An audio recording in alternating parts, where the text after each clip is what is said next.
After mabalahibuan, susuplitihin ko na lang siya mamaya. Tara.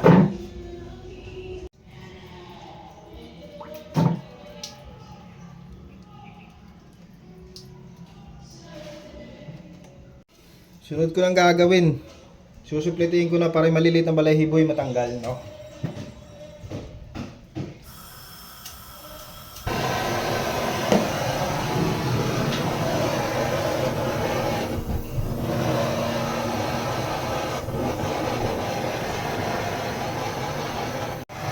Yan na po. Tapos ko na suplitihin at linisin, tanggalin yung mga balahibo maliliit. Sigurado kong tanggal halos lahat ng balahibo niya.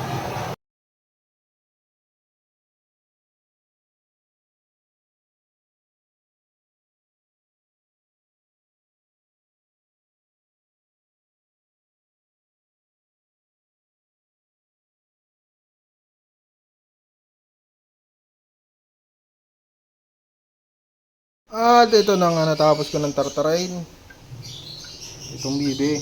Pakukuluan ko naman to. Simulan ko na siyang pakuluan. Pakukuluan ko to ng 1 oras. May tanglad na yun nasa ilalim, may luya, may suka, may asin. 1 oras pagpapakulo. Aray ko, yung tangke ko na naman yari. Igigisa na natin guys ang ating bibi. Go! Dito na ang bawang, nakasalang na oh. Hintahan nyo ba?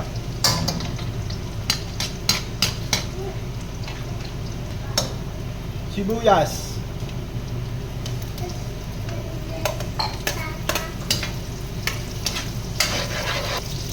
Luya.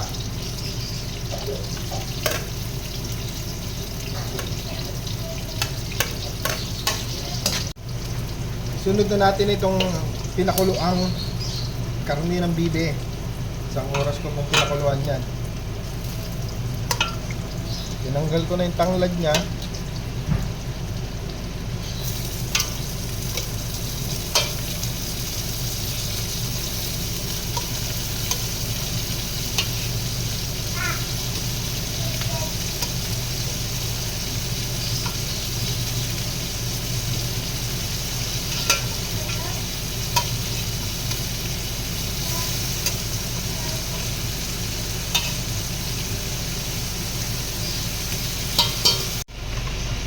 Sa akin brother, kahit wala pang gata, ilalagay ko na yung sili para kumatas na yung spirito niya.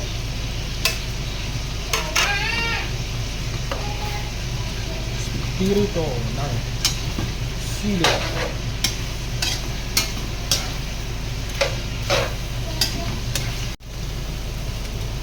Lalagyan ko lang yan ng konting sabaw na pinagpakuluan.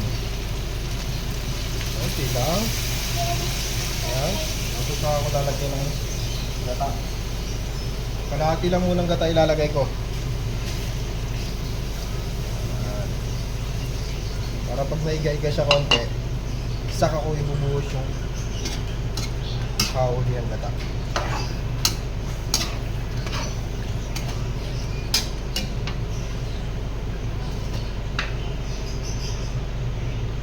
Konting asin.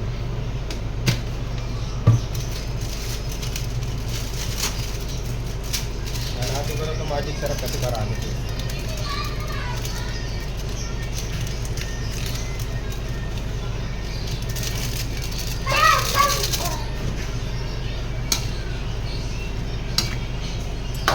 Aluin.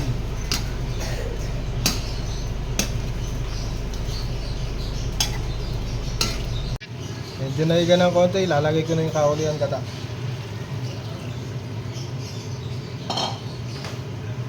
Dagdagan natin ang suka.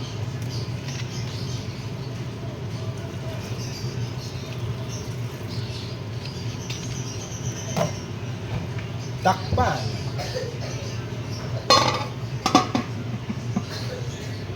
Yo mga brother, update. Ito na yung niluluto nating adobo sa gata na video.